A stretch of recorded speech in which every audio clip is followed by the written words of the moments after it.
أعوذ بالله من الشيطان الرجيم. بسم الله الرحمن الرحيم. لا أقسم بيوم القيامة ولا أقسم بالنفس اللوامة. أيحسب الإنسان أن لن نجمع عظامه بلى قادرين على أن نسوي بنانه بل يريد الإنسان ليفجر أمامه يسأل أيان يوم القيامة.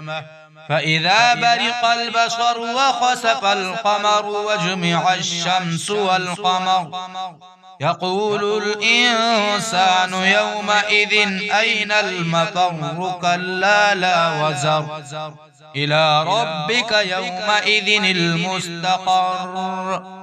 ينبأ الإنسان يومئذ بما قدم وأخر بل الإنسان على نفسه بصيرة ولو ألقى معاذيره.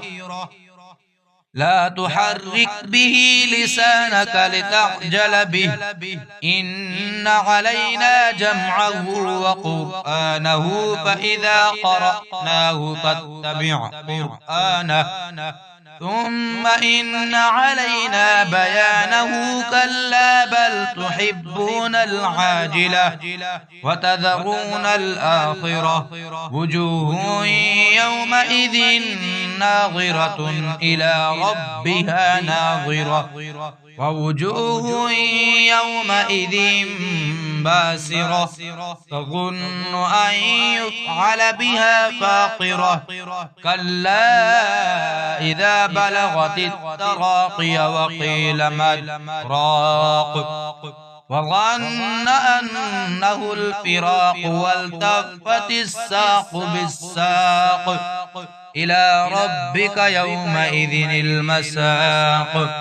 فلا صدق ولا صلى ولكن كذب وتولى ثم ذهب إلى أهله يتمطى. أولى لك فأولى ثم أولى لك فأولى.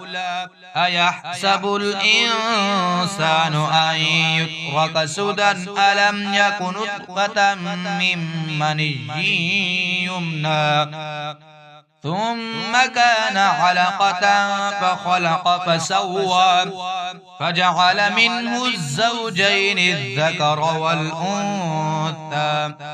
أليس ذلك بقادر على أن يحيي الموتى؟